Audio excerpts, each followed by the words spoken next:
কথা বলতে পারেন না স্পষ্টভাবে, হাঁটতেও নেন অন্যের সাহায্য, অথচ তার কাছেই নাকি টেকনিক্যাল সাপোর্ট নেন তার বন্ধুরা। আমাদের কোনো সমস্যা হলে ও শিখায় দেয়, আমাদের দেখায় দেয়।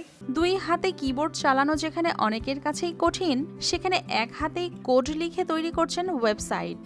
জন্মগত শারীরিক সীমাবদ্ধতাকেই তিনি বদলে ফেলেছেন নতুন শক্তিতে। জয়পুরহাটের পাঁচবিবি উপজেলার তরুণ নিশাত আদনান সিনহা বর্তমানে নওগাঁ পলিটেকনিক ইনস্টিটিউটের কম্পিউটার প্রযুক্তি বিভাগের শিক্ষার্থী।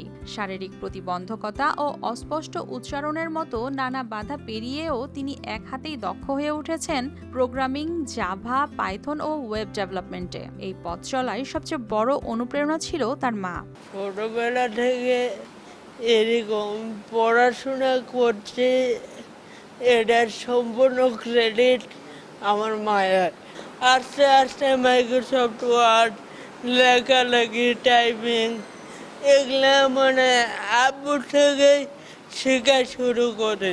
বন্ধুরা না থাকলে আমি অচল। সহপাঠীরা জানিয়েছেন চলাফেরায় তারা সিনহাকে সহযোগিতা করলেও কম্পিউটার ও প্রোগ্রামিংয়ে নানা বিষয় উল্টো তার কাছে সাহায্য নেন। তাদের মতে দক্ষতায় তিনি অনেক স্বাভাবিক শিক্ষার্থীর অনুপ্রেরণা।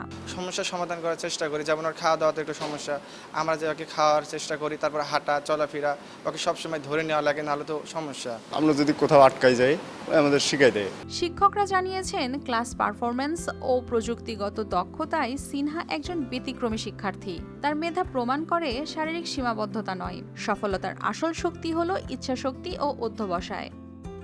তার মতো একটা প্রতিবন্ধী ছেলে, কিন্তু তার ট্যালেন্টটা এই কম্পিউটার স্কিলটা এই সাইডে এত বেশি যে আসলে খুবই মুগ্ধ করে। বলা যায় যে মেধাভিত্তিক কাজে তার যে ফিজিক্যাল চ্যালেঞ্জকে জয় করে যে মেধাভিত্তিক কাজে সফল হওয়া যায়, one of the best example আমাদের সিনহা। আন্তর্জাতিক মানের একজন আইটি বিশেষজ্ঞ হওয়ার স্বপ্ন দেখছেন সিনহা। তার এই সংগ্রামের গল্প শুধু একজন শিক্ষার্থীর সাফল্য নয়, বরং হাজারো তরুণের জন্য স্বপ্ন পূরণের বার্তা। News desk, RTV।